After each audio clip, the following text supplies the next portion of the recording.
అయిపోయినాయా?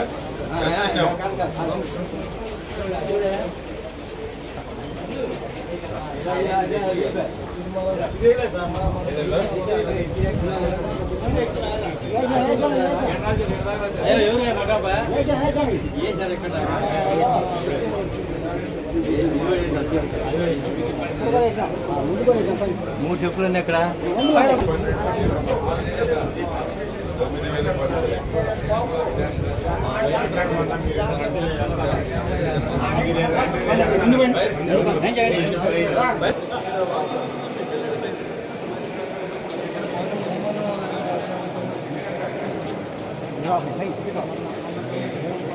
నల్లబల్లి వేసినటువంటి రైతాంగాన్ని ఆదుకోవడం కోసం గౌరవ ముఖ్యమంత్రి చంద్రబాబు నాయుడు గారు, లోకేష్ బాబు గారి తోటి, అచ్చెన్నాయుడు గారి తోటి రాష్ట్రంలో ఉన్న నల్లబల్లి ఉన్నటువంటి నిల్వలు మొత్తం 9,000 రూపాయలు, 12,000 రూపాయలు కొనడానికి ప్రభుత్వం ముందుకు రావడం జరిగింది.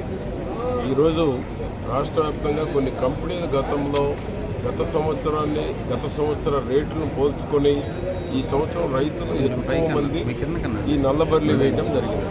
కొన్ని కంపెనీలేమో బాండ్ పేపర్ మీద సంతకం లేకపోయినా ఓరల్గా చెప్పి రైతులను నమ్మించి కూడా ఎక్కువ ఎకరాలు పెంచేటువంటి దానికి కొన్ని కంపెనీలు ప్రోత్సహించింది.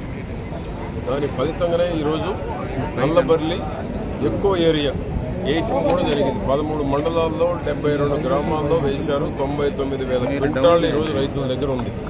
కాబట్టి చంద్రబాబు నాయుడు గారు తీసుకున్నటువంటి చొరవ, రైతు పక్షపాతి ప్రభుత్వంగా చంద్రబాబు నాయుడు గారు రైతులను ఆదుకోవాలి, అనుమతి లేకపోయినా వేసినటువంటి రైతులను ఆదుకోవడం కోసం ఈరోజు మార్కెట్ని రంగప్రవేశం చేసి కొనుగోలు చేయడం జరుగుతూ ఉంది. భవిష్యత్తులో నల్లబర్లీ వేయొద్దని కూడా ప్రభుత్వం స్పష్టంగా చెప్తా ఉంది. కాబట్టి రైతులను ఆదుకోవడం కోసమే ఈరోజు మార్కెట్ ద్వారా రైతుల దగ్గర ఉన్న నిల్వలు మొత్తం కొనుగోలు చేసి రైతులను ఆదుకోవడం జరుగుతుంది. కాబట్టి రెండో సెంటర్ కూడా నేను ఈరోజు కలెక్టర్ గారితో, మినిస్టర్ గారితో, అచ్చెన్నాయుడు గారితో కూడా మాట్లాడటం జరిగింది. చిలకలూరుపేట కూడా రెండవ సెంటర్ ఏర్పాటు చేయబోతూ ఉన్నాం. వీలైన వరకు 6,000 కాకుండా 90 రూపాయల క్వింటాలు కిలో 120 రూపాయలు కొనుగోలు చేసేటువంటి దానికి మార్కెట్ ద్వారా ప్రభుత్వం కూడా ప్రయత్నం చేయడం జరుగుతూ ఉంది. రైతులు కూడా క్వాలిటీ ఎక్కడికక్కడ వారు కూడా గ్రేడ్ చేసుకొని టాప్ క్వాలిటీ, మీడియము, లో అన్ని మిక్స్ చేసి రేటు తగ్గించుకునేటువంటి పరిస్థితి రాకుండా ఏ గ్రేడ్కి ఆ గ్రేడ్ తీసుకొచ్చినట్లయితే రైతుకు కూడా ఎక్కువ ధర వచ్చేటువంటి అవకాశం ఉంటుంది. రైతులు దీన్ని సద్వినియోగం చేసుకోవాలని కూడా కోరుతాం.